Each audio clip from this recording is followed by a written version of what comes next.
Hey everyone, it's Helen from SMB Deal Hunter. Today we have Chad Anselmo with us, an entrepreneur who acquired a commercial plumbing business, MJ Mechanical, 6 months ago. Super excited to hear Chad's story. Chad, it's great to have you on today. Thank you so much for having me. Chad, tell us about your background. How did you get into the commercial plumbing business? Yeah, kind of an interesting story. For about 15 years of my previous life, I was in fintech, which and mainly in payments of the spectrum of fintech. So I was a CFO for several large brands, and then became CEO, and then became founder of a payments company. We had several different exits, which was fantastic. And then last one we exited in 2020. I stayed on for CEO for a number of years, and then exited that one as well. And when I got done, you kind of have this aha moment where you're like, all right, I'm now, I'll call myself 40s, in my 40s. And what do I want to do when I grow up? And so you're kind of like, all right, so I need to find a new job because my wife doesn't want me around the house all the time. And so, we looked and we said, all right, well, let's go look at some things that are not so related to fintech. At the time, it was about 2022. For those of you who know fintech, know it was getting pounded on valuations. My portfolio was taking a massive hit. And I'm like, I just can't continue to invest in fintech. I've got to broaden my horizon. And so we looked at 72 different industries. We looked at all kinds of different varying degrees of those industries. We looked at some things like, does the workforce, come easily? Is there a barrier to entry? Do they have economic moats? What's the status of capital inside of it? Is the margins good? Is it recession proof? That was probably the one that weighted the most, that we put the most weighting on. Because, at the time in 2022, we didn't know where we were going. There was a lot of ups and a lot of indicators saying we were headed into rough economic times. And so we looked at all those and we came to two things, which was trade services and healthcare. Well, I didn't want to be back in a regulated industry in healthcare, so we tried trade services. And now we're really specific at what we're looking at, which is trade services for commercial construction inside Texas. For commercial construction inside Texas. Awesome. What were some of the other industries in the 72 you looked at? I'm curiosity. Oh man, we looked at everything from funeral homes to, all the different ambulance services to, lawn care, all the usual suspects. We looked at e-commerce, which you have your history in, Helen. Yep. We looked at everything across the board. If we came across something just in our daily, we wrote it down. Is this an industry we want to be in? And we came up with 72 of those things. And then, like I said, we stack ranked them according to the attributes of the industry, and then scored them based on a weighting, and then came into a purely math exercise. We're such nerds, I know. That's insane. I absolutely love that. And were you looking at deals at the time, like businesses for sale, in order to come up with these industries? Like, did you do this extra? Like, how long did it take you to do this exercise? Probably about 3 months just to do the exercise, to do it right. We started with, V1, which was kind of like, do we like it? Do we not like it? And that quickly became, well, you're not narrowing it down, because just because you like an industry doesn't mean it's good for investing and good for being an operator in. And then, we started adding all these attributes, which I described earlier. There were six of them for myself that, were really important. Of course, being recession proof, being number one. But we looked at all those, and then we started weighting them, and that became V2. And then we started getting interns to help score us on all these industries, looking at public data and stuff like that. We had about 6 interns working probably 15 to 20 hours a week, getting us all the data we needed to be able to score all these different indices. That's crazy. A good way to use interns. I like that. What were they doing with their time? You said looking at public data. Like can you be a little bit more specific there? Yeah, so there's a lot of public data on industries, right? Like you can find out margins, you can find out workforce, you can find out CAGR anticipated for the next 5 to 10 years. You can find out what the CAGR has been for the last 10 years. You can find out how many entrants you have, what the typical structure is, how big they are. There's a lot of public data on almost every industry. And you don't have to look that hard. There's actually quite a few services who kind of provide it to I'll probably say gets it to the 2 yard line, then you have to do the extra work to get it past the goal line. But there's a lot of information out there, and so we just asked them to crawl all over that and then score it. And then what we would do is we would go back, we would analyze the data, and according to our knowledge, because these are interns, right, and they have great anticipation and passion, but they haven't been out in the workforce. And being in payments, I've seen just about every industry in the world, especially their payment habits. And so, with myself, I was able to add a little bit more color to it. I had a partner at the time; he was adding a lot more color to it as well. And we just kind of said, all right, are they scoring accurate, and where do they think that we got it wrong? And we coach if we found something that was not quite right, or they were higher in something, we could tell they liked it just because they liked it, instead of being analytical about it, which happens, right? In a scoring system, 1 to 10, that happens. Yep. There is some element of kind of what I feel versus what is accurate. So where did trade services land in that 1 to 10? It was probably an 8.5 out of 10 after you average everything through. So we had a threshold which was Okay. 70%, 7 out of 10 to even make it onto our list that we would look at and consider it. Trade services was coming in between 8 and 9. Healthcare was actually a little bit higher, but like I said, I didn't want to head right back into a regulatory industry getting out of payments. I was like, all right, I think I've had enough regulation for my lifetime. Let's head into something else. Little did I know that, of course, plumbing has a code book that's probably 1,000 pages long and has its own regulations, but it's a little bit different regulations than say healthcare. And so kind of abandoned that one reluctantly just because, and we didn't have the expertise, right? So, coming from, fintech, I understand, how things kind of work from a fintech environment, but I don't understand how a human body works all that well. I never took OChem in college. So That's I funny. felt like I couldn't add too much to that. Whereas trade services, I had redone and rebuilt 3 or 4 houses. I understood the nuts and bolts on how these companies work. That plus, they seem enough that I could explain it to a 3-year-old, which always makes sense for a company. That's great. What were some of the highlights in that analysis for, the trade services specifically that made you decide to ultimately pull the trigger? Yeah, so one was the recession proof. Like I said, that was a highly weighted aspect of it, and that one came back. When people's toilets back up, they never think, "Oh, I'm in a recession." Or if someone's air conditioning goes out in Texas, no one thinks, "Well, we're in a recession.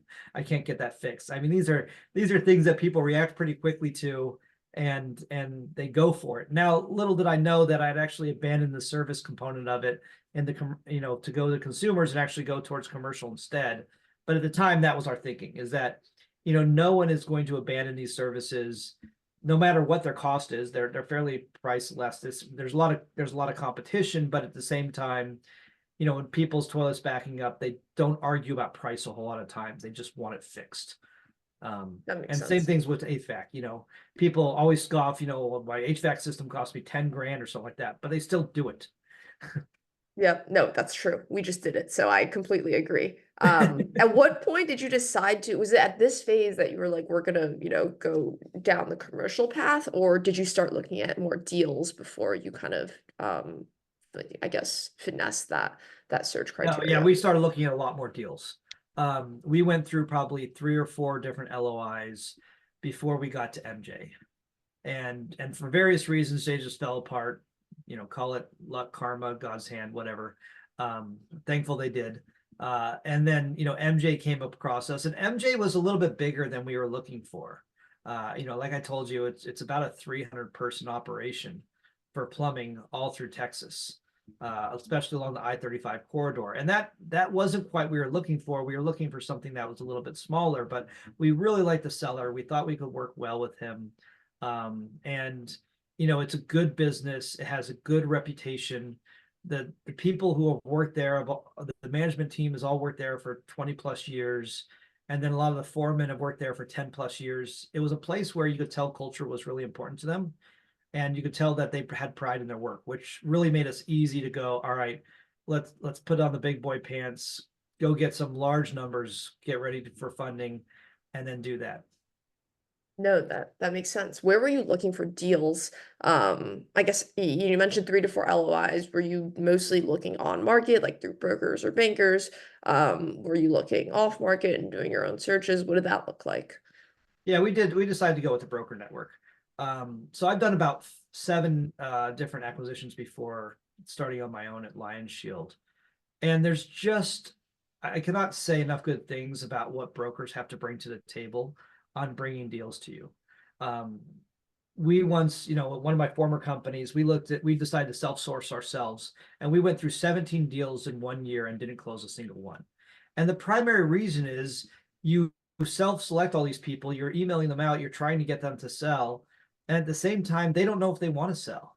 And sometimes you get to like the 11th goal line, you'll have the legal contract done, you'll have all the QOV done, you'll have all of your banker stuff ready to go, you'll have all your ducks in a row, and at the 11th hour, they decide, you know what, I just don't really want to sell. Thanks for the time and effort. And you're like, man, that's a ton of broken fee costs that are just baked in there because someone decided that they wanted to pass it down, right, to an heir or to a friend or to an employee.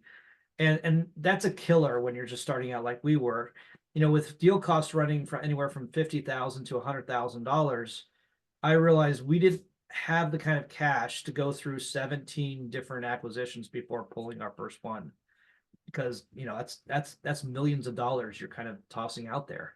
And so we went the broker route. And I like brokers for, number one, they tease the company to make sure that they actually are really willing to sell. Because if they're not, then the broker's wasting their time and they're not going to carry the thing. Yep. Number two is there's a psychology that comes along with sellers that you have to walk them through every bit of piece. Most of these sellers are first-time sellers. And when the first-time seller gets a contract that's 30 to 40 pages long, they freak out. And they're like, is this necessary? What are they trying to do? Where are they screwing me? Is this, I mean, and then you start talking about baskets, you start talking about clawbacks, you start talking about escrows, and they're like, oh my gosh, they're taking advantage of me. And it really takes a broker who's on their side to go, no, these are pretty normal terms. They're pretty actually friendly towards you. They're not trying to pull anything over you. This is just normal acquisition 101. And Yep. then they could also explain, hey, they're trying to do a stock purchase or they're trying to do an asset purchase and what that means to them. They can go through the tax, ramifications of working through, the purchase price adjustments schedules and stuff like that. There's just so much knowledge they bring to the table that they're able to give the seller that can't come from us because they're automatically going to assume that we're biased as a buyer. And so, yeah, we like the broker network. Yeah, no, I think when you come across a good broker, they can bring a lot to the table. That's for sure. I mean, it's like anything, right? There's bad people in the industry. I get it. I'm gonna get a whole bunch of hate mail saying broker screwed me out. And I'm like, yeah, I know. There's some bad ones out there, but I think most are trying to move your business towards sale, and that's a very good commodity for us. Yeah, no, that makes a lot of sense. Tell me about like or tell us about the 3 to 4 LOIs that never made it through. What were some of the reasons they fell apart? Yeah, I think the biggest Were they reason. all plumbing as well, or just other trades? No, one was electrical, one was lawn care, and another one for roofing. I can't remember what the fourth was. So all in that kind of trade services, home services Yeah. bucket. We hadn't quite gotten to the commercial yet. Um, they all fell apart for primarily two reasons. Number one is we couldn't get comfortable with the seller. And number two is we couldn't get comfortable with what they were representing for financials.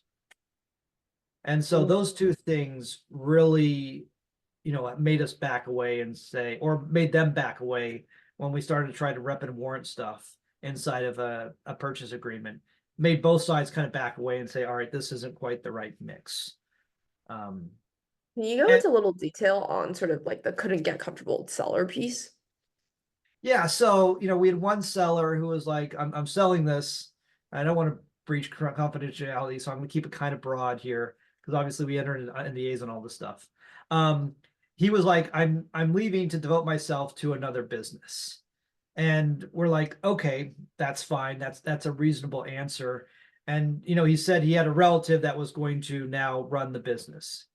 And then when we got into it, we found out the son had never run the business before. He was just kind of coming in because the seller wanted to escape, stage right. There was really no repercussions we were going to do. We obviously had a non-compete on them, but he wasn't going into our industry. He was going to another industry. And the guy had been running it for 20 years. And so to have one of his relatives come in at the last minute to try to run a company that had been run by him for 20 years, he had all the relationships, he was doing all the sales. We realized very quickly that without him there, the company, I don't know, maybe it would have operated, but I wasn't willing to take the risk. Wow, that's crazy that he did that. That's. That's interesting. What about on the financial side? Were you just Yeah, seeing sort so of that happens. You get these financials, and you think that they're, because you get them from the broker, and you get what the SDE is expected, right? And you're going through these SDEs, and then you have a QuickBooks pull, or you have a pull from their accounting system. And in this company, they said they had $1 million of EBITDA, and when we pulled the QuickBooks, they were actually negative EBITDA. And they're like, yeah, but we're paying this person, we're paying this person, we're paying this person, we're doing it for taxes. I get all that. That's very common within the land. But then I'm like, all right, so you're paying all these people, that's great, but who's doing all the work? Well, they're all doing the work. All right, so that's not really SDE because, and then I asked what's going to happen with these people. Oh, well, we're all going to leave, which is another seller thing, but also the financials. And then on top of that, they had a massive entry in December of every year for inventory, adjustment. And when I tried to drill down on it, these were $1 million swings. I think put in by their tax person to be able to help them be able to avoid taxes, but they couldn't explain to me why they should be added back as a good rule of thumb. And so just, when that kind of discrepancy comes up, when, a company that's, it says they're making $1 million of EBITDA, so they're selling for around 4 million, and yet they haven't had a positive cash flow situation in 4 years, you just kind of go, all right, so what's the real story here? What am I really buying? No, that makes a lot of sense. And were you looking for a business of a certain size? The one you ultimately acquired obviously had a management in place, but is that something you were originally looking for? What were some of these other, I guess, elements in your buy box that you were trying to solve for? Yeah, good question. So we had a ton of things. I think I've demonstrated that we're kind of analytical in how we look at things. So also when we were doing acquisitions, we had about 50 points that we also stacked, ranked, and scored. Depending on, what's a seller like? Is he staying? Is he critical? Do we have to have a license to operate this business? Who's the license with? Does it have positive revenue? Is it growing? Is it shrinking? What's the EBITDA situation? What's the margins looking like? Is it growing? Is it shrinking? What's the competition look like? How does their clients look like? Is it client concentration? Is it client agnostic? All these things kind of go into it. And there's about 50 different points we had to score. So yeah, so all of that kind of varies into it, and then we'd give it a score afterwards and say, all right, this one ranks high, this one doesn't rank high. Um, the things that ranked really high on this one was they were growing at a good clip. They had great client base. It wasn't too much concentration. They had a little bit of concentration just because they work with GCs, obviously. Yep. Great management team. They had a succession plan already in place for people that had been there for 20 years. They had also succession in place for their licensing, so we didn't have to go out and get plumbing licenses, even though I did. Wow. Okay. And so like all that stuff was in place, and they really had a very thoughtful idea about how the transition should happen, and had obviously internally discussed it as well as emotionally digested it. That's super interesting. On the licensing point, I'd love to dig in a little bit. A lot of folks come to me and they're like, not a plumber. Can I buy a plumbing business? Like brokers tell me I can't buy a plumbing business or, any insert any sort of license trade. What's your response to Yeah, so everything is negotiable. that? I'll stick with plumbing because that's the one I kind of know right now. But I imagine maybe this has some workings to electrical and HVAC as well. I don't know how it works on the medical side. I think pretty much the license, and certain states are different. Certain states, the license stays with the company, and certain states, the license stays with the individual. So this is all very Texas specific as well. Just a caveat emptor out there in case people Yep. are like taking this as financial advice. But so on each company that operates inside plumbing, you have to have a master plumbing license.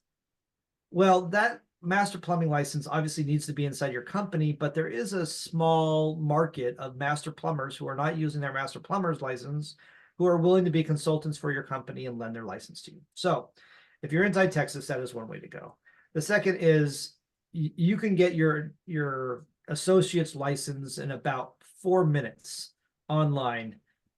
So there's no excuse why you shouldn't get your associates. Now, to get a master plumber license, you have to do about 8,000 hours to get from your associate to your journeyman. And then after journeyman, you have to wait a little period longer and take a massive test. to be able to get your master plumber license. So there is time and effort involved to be able to get all the way. But for those who are thinking, oh, well, I don't have the licensing, how am I going to go on? Well, someone within the organization had the licensing. Are they going to continue to use it? If they're not going to continue to use it, then maybe you can negotiate to be able to use that license for a time and period until you're able to rectify the situation. One thing that we In realized really quickly on in our company was that we had one master plumber. And so I said, well, we have, a half dozen people that could take this test and have the knowledge base. And so I went to all our senior people and I said, whoever takes a master plumber license and passes, I will pay $10,000 extra a year. And Love now we have that. three. That's great. No, definitely, building redundancy makes a lot of sense there. For the people who are willing to kind of lend a license to you, is the idea that, I guess there's not someone in the business that I guess who's doing the work if you have to actually borrow that license. Yeah, so on a job site, you have to have a foreman or a journeyman plumber. And so they have to be licensed. And if they're licensed, they could work underneath a master plumber license at a holistic level. So you don't have to have a master plumber license on every job. You just have to have a licensed journeyman on every job. Got it. Got it. And And actually, inside plumbing, inside service work, there's even more nuances in that. If you want to be just a drain cleaner, you don't even have to have a journeyman license. You just have to have an apprentice license with a drain cleaning add-on, which only takes about 6 months to get. So the guys who are coming out to your house for $99 or $69 to clean your pipe, they probably have anywhere from 6 months to a year experience, and that's about it. Interesting. And if you do, borrow the license from, that small market of people who are willing to lend the licenses, what is the fee on something like that? Is it like It's all prohibitively negotiable. expensive?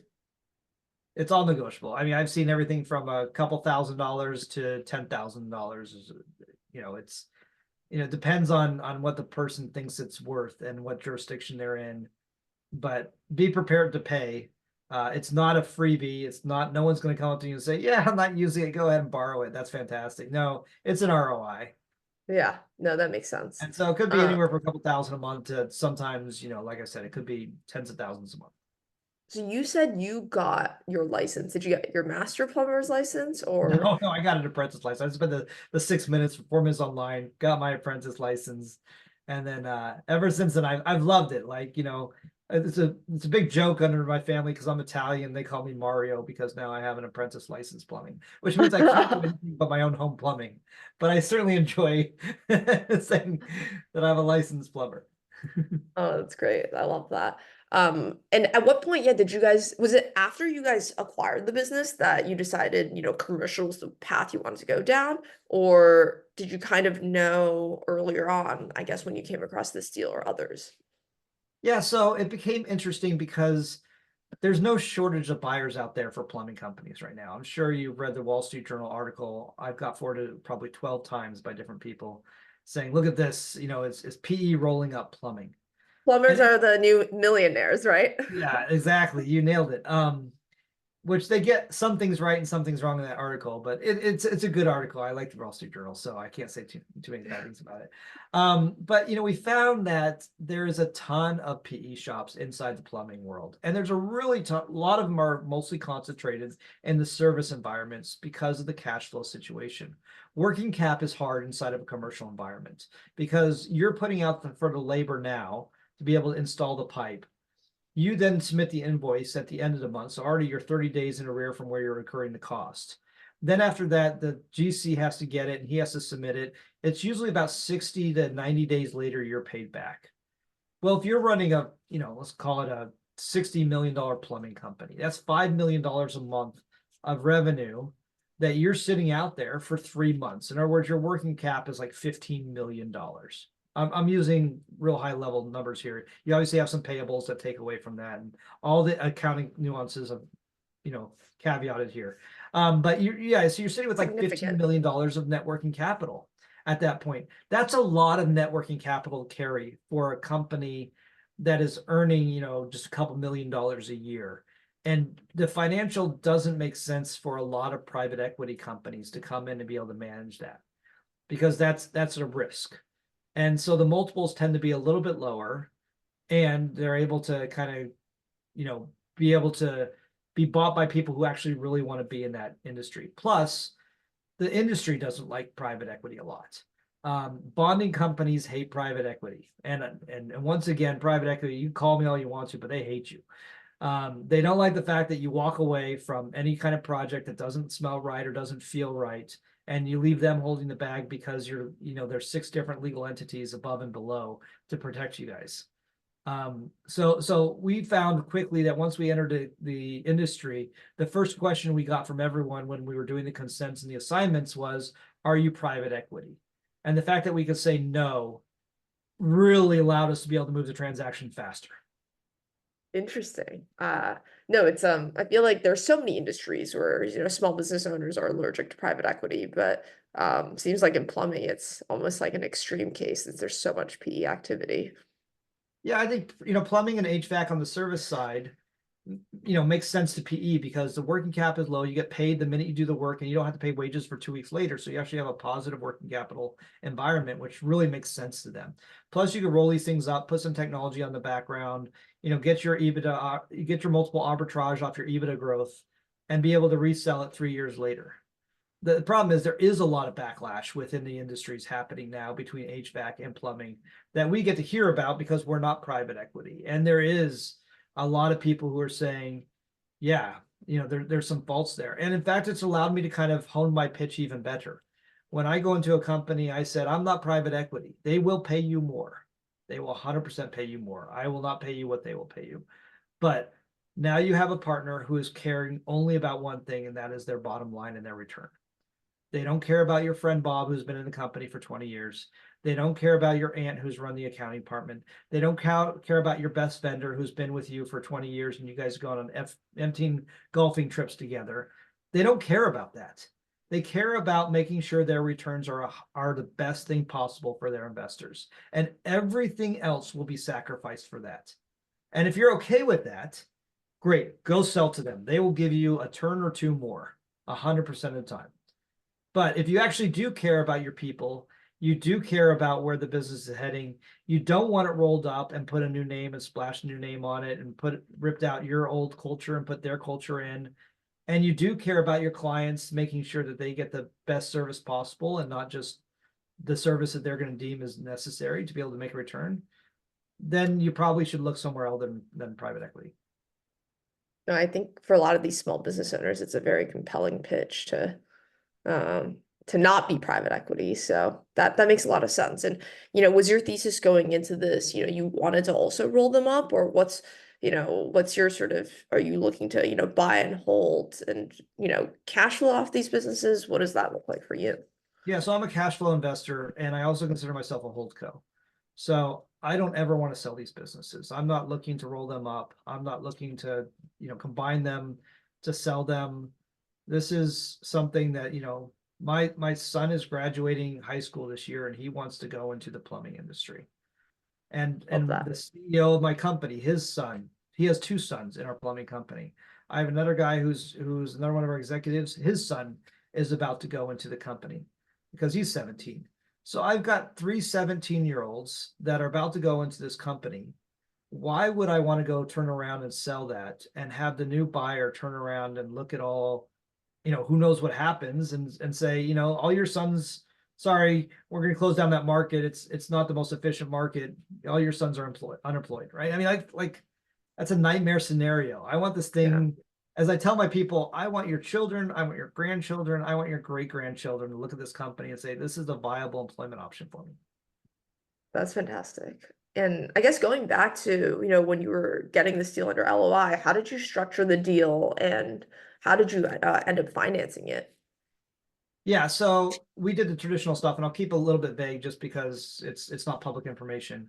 But we did use a combination of bank debt, of seller financing, and seller notes to make up the entire thing. So it was a great transaction to us, definitely a little bit more than we were ready to bite off. But because we were able to structure it in such a way that made it friendly for us, we did have to take a big note out, which was a first time in a long time I've taken out debt in my name.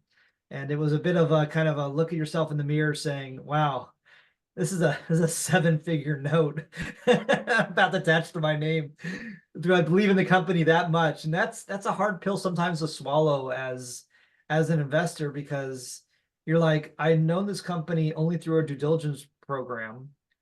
I know what I can know, but I don't know everything. And no buyer knows everything before they buy the company.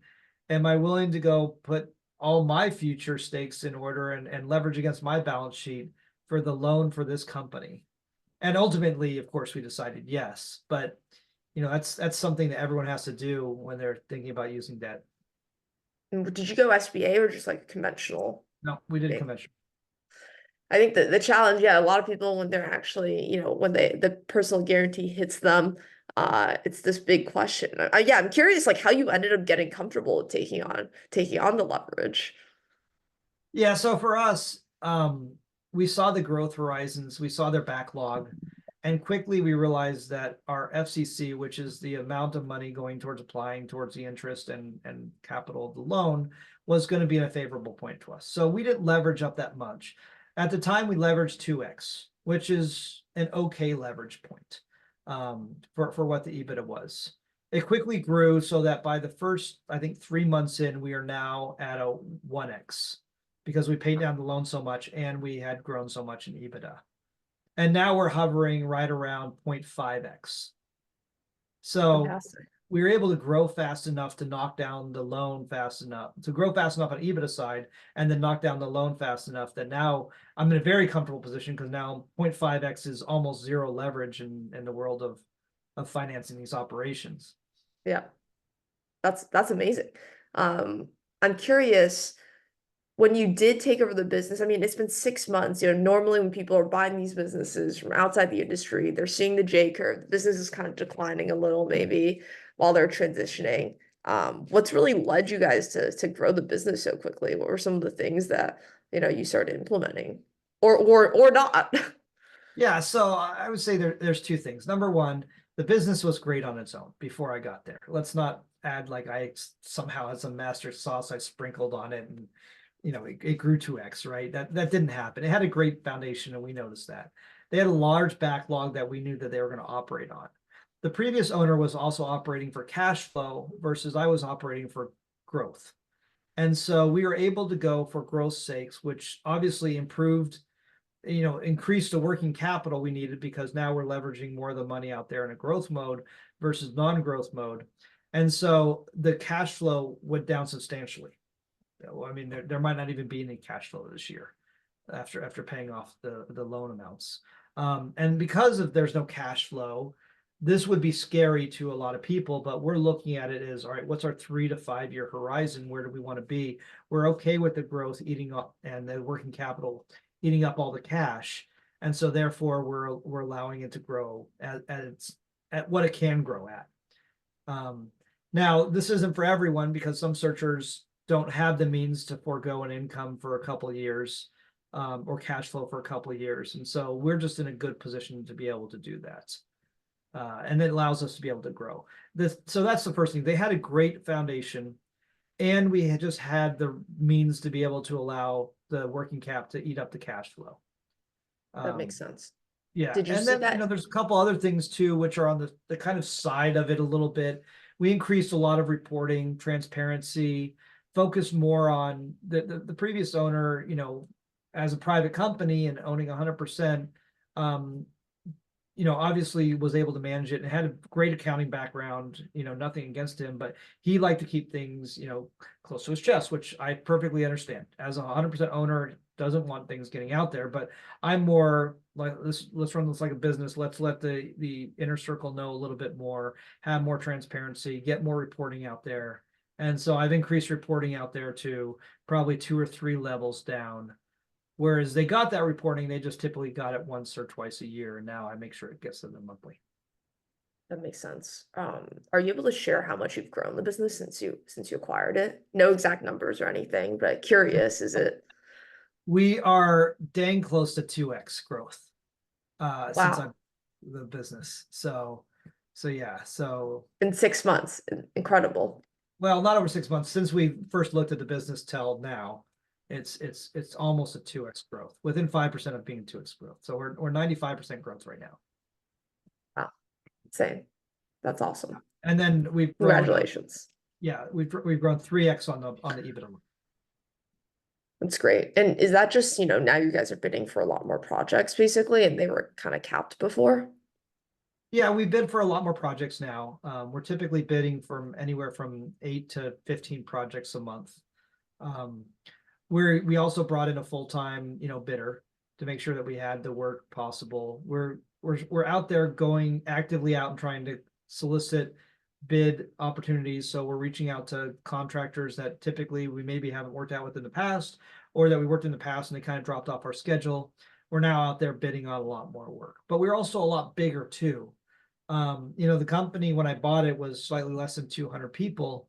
And before that, when we first started looking at it, was probably 150 to 170 people. And now we're over 300. So, Wow, also amazing. increasing obviously the working cap and cash flow problem. No, that's super interesting. And in your space, I guess, is there much differentiation? How do you sort of like what allows you guys to win bids? The quality of our name and our work. So this company's been around for 30 years. They have a great reputation out there. People have worked with them before. When it comes to building a school's plumbing, we typically get asked to bid. If there's an HEB in Texas, and all Texans know HEB, we're typically asked to bid on those. We do 5 to 7 of those a year. So we just kind of know what we're doing with those grocery stores. Same with high rises. The people who are building high rises know us to work on high rises before, and so they come to us and say, "Hey, can you help us with this one?" So it's just really the quality of the reputation that has allowed us to be able to continue to grow as fast as we're growing. If we didn't have that base, I don't think we'd grow as fast.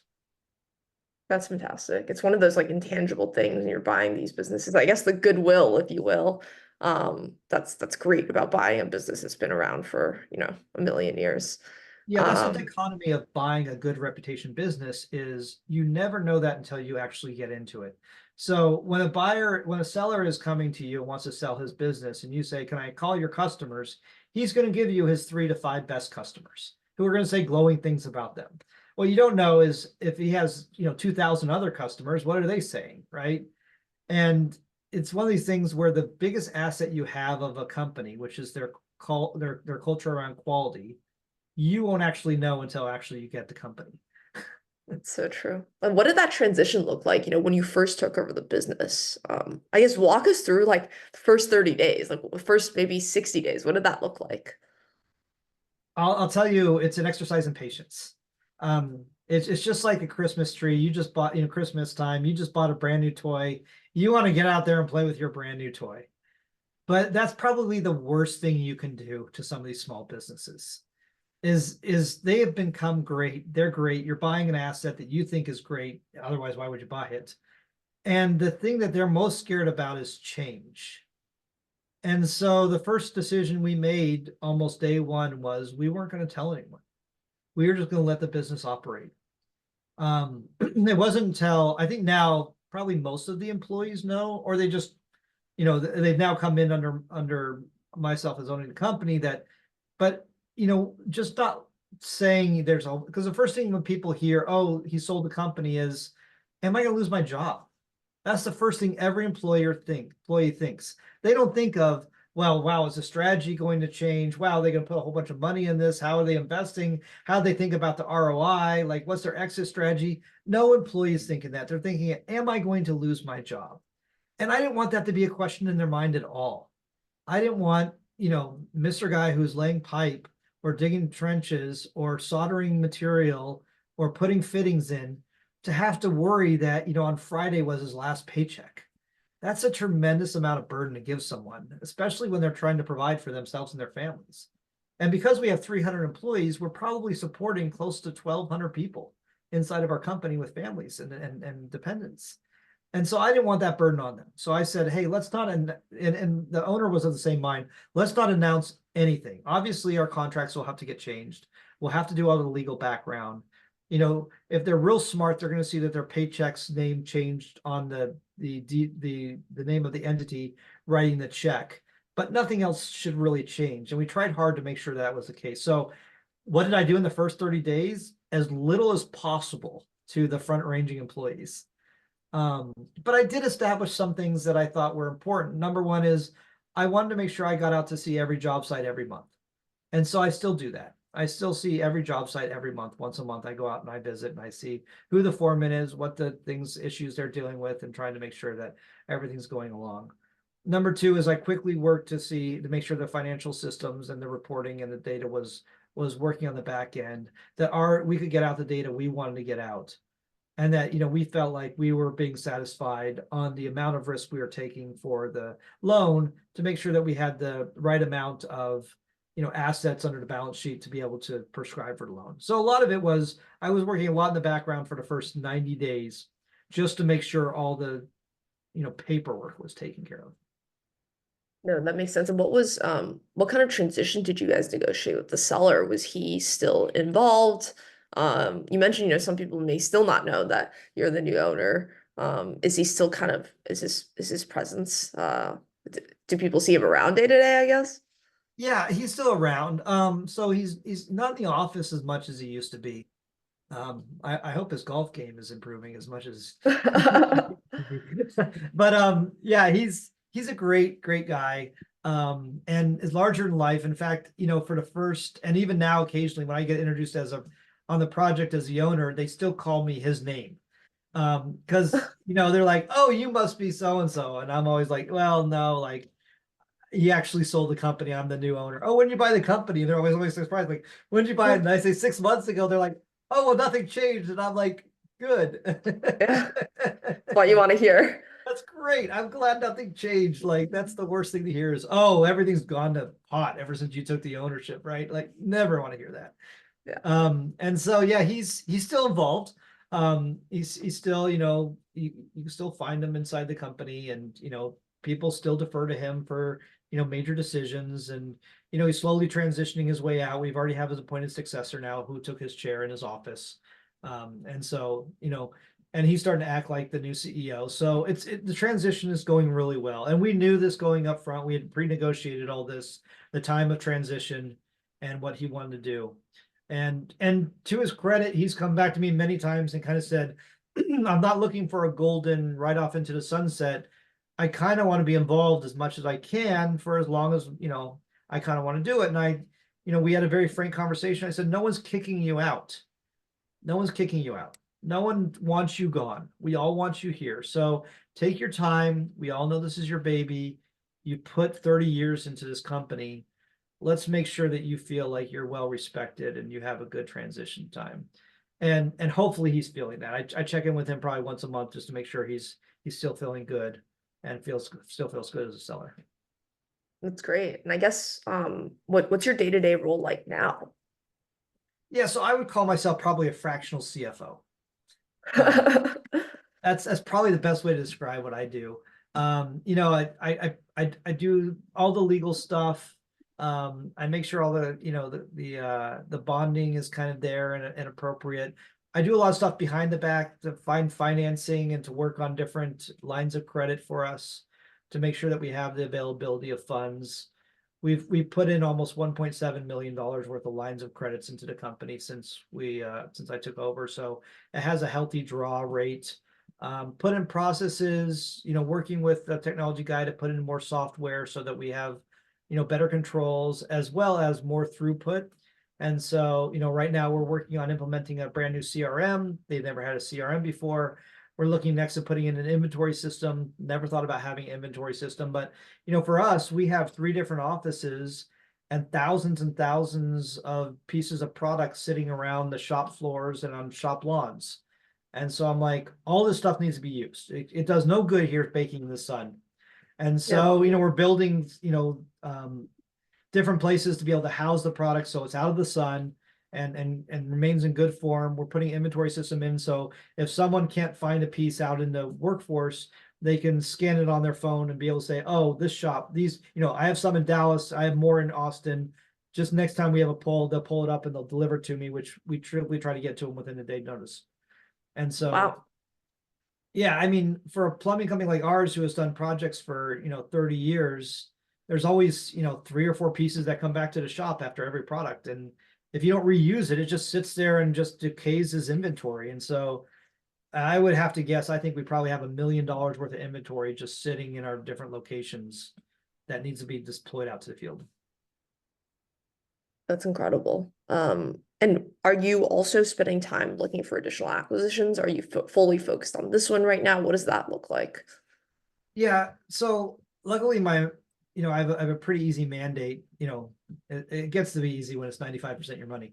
But we've kind of said we'll take it just as we go. We don't, we treat it kind of, it operates obviously as an investment club, but we treat it like a family office. And so I'm fully focused on this one. I don't want the eyes to be taken off the prize right now, especially when we're growing so fast. Especially when I also have so much writing on this one with the personal guarantee and all. And then the second thing is you just want to make sure it goes well before taking on another one. We've now identified 3 different kind of target markets we're going to go into next, and have started kind of preliminarily taking leads into some of those to be able to look at some deals. But we have not pulled the trigger and submitted an LOI yet, or even done any due diligence on any of these companies yet. We're just kind of thinking, how would this frame in? How would this look? We're growing so fast organically that I think adding an acquisition in at this point might be traumatic.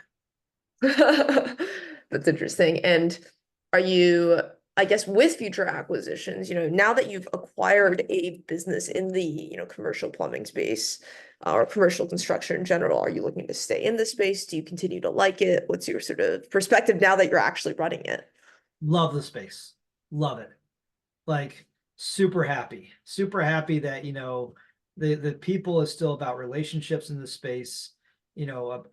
Shaking someone's hand still means something. People are real with each other. These are real humans that have obviously lives and interests and relationships, and it's just great getting to know them on a personal level, and then matching that with quality product obviously makes a win-win. Love the fact that obviously we don't have a whole lot of PE in the space, so it still makes it for attractive multiples. And I like the fact that these sellers want to find a place for their businesses that want to let them continue. And I think now having a track record of one, the first thing I'll do is when I meet another seller of another company, I'll say, here's the number of my former seller. Please call him. That's the only way you're going to get comfortable with this transaction, is that you talk through him. I mean, there's no better reference. That's just an incredible yeah, that's an incredible asset you have. Yeah. Yeah. And you work hard to get it, right? Like so many times, you can buy in, there's the restraint, I talked about the patience, right? It's very easy to become a heavy-handed buyer and want to go in there and rip through and show your value. But I think probably the best thing we can do as buyers is understand that 95% of the value you bought, you're only 5% of the value. So don't act like you're 85% of the value when you're only 5%. No, that's completely right. I guess, looking back, is there anything that you would have done differently with this first acquisition, or just um I guess through this journey or process of getting to your first one in this space? Yeah, wow, what have I done differently? Um, I think a few more conversations with the seller up front would alleviated a few things, right? Like just having more frank conversation and letting them know who we were. He was a little bit, as he should be, kind of, I don't know, kind of what's the word, trepidatious, didn't know what he was getting into. The horror stories of buyers coming in and ripping businesses apart, especially through plumbing, is plentiful. Um, Thanks again, PE. But it's if I would have had a lot more conversations with him up front, I think, and we would have been very open about what we were trying to achieve. I think we probably could have saved ourselves 3 or 4 months on the back end with for him trying to understand where I'm coming from, and that I'm not trying to rip his baby apart and or rip him out and or take over his company and be the new CEO. No, Like, I mean, that one makes conversation I sense. remember distinctly is he came to me at one point and he goes, "So when you move into my office?" And I was like, I'm not moving into your office. And he had just assumed, because we didn't have this conversation before the close, that I was coming as a new CEO and that I was going to make all the decisions. And he was like, "Oh," he goes, "I was really worried I was going to get a new boss." And I said, "No, I'm not your boss. I can't do your job. Like, I can give you suggestions. I've obviously, been part of, a few Fortune 500 companies. I give you suggestions on how things should go, but I'm not here to do your job. I can't lay pipe." Yeah, I don't know what half these fittings are. Like, I cannot do what you do. And I'm not here to replace you. I'm here to augment you and then augment your executive team, but I'm not here to replace. And I no, wish I that's would have had that conversation with him early on. And maybe, we could have saved ourselves 3 to 6 months on the back end of just him kind of wondering where I'm coming from. That's great. That's great. Great advice for people who, are about to approach their first acquisition. I guess I know we're at time, but any final words of wisdom, especially for first time buyers out there? It's harder than you think. Um, I was really lucky because I had a good career that kind of trained me up and allowed me to be able to understand what I was getting myself in acquisition. I've done, probably I think almost 4 different integrations now in my career. So I kind of knew what the back end looked like. But if you're and Search Funder is, notorious for this, you graduate from college and you're like, I'm gonna go buy a business. Well, I'll tell you, I tried to run a business out of college and I failed it miserably, right? I mean, I think Same. you've had your successes, your fails as well, Ellen. It's hard work, and thinking as MBA students that we all of a sudden know how to run a business because we did, 4 years plus 2 years of school. I mean, it is just the most egotistical thing ever we could expect. I always give this example when I a week before my MBA, I was restructuring Walmart. A week after my MBA, I was 3 hole punching reports. That's the kind of expectation you should have. We learn all these great things in our MBA programs, but understand that running a business is hard. It takes relationships, it takes patience, it takes foresight, it takes learning, and it's not all taught to you in the classroom. No, I think that's great perspective and great advice. Final question from me, Chad. If people want to reach out after, listening to this interview, where can they find you? Yeah, easy enough. Chad@lionshield.com. Not a hard email address. I'm on LinkedIn, friend me. Always love to help people as well. I believe in giving back. So, I mentor probably a dozen different searchers at any given time. So if you're thinking about buying a business and you're going through due diligence and you're like, this is hard. Yeah, it's hard. Let's have a phone call. Let's talk through what you're looking at and what the pitfalls are. Or if you're going through an integration of a business and you're not liking the way it's going, let's talk. I'm not a consultant. I don't charge. I just want to help people out. So let's all be friends to each other and all help each other out. And yeah, contact me. Love to hear from you. Absolutely love that. Well, Chad, thank you so much for your time today. Really enjoyed this. I know I learned a lot. I know other people feel the same. So thank you again. Excited to see where you take Lion Shield. I meant to. Thanks so much for your time, Helen. It's been great.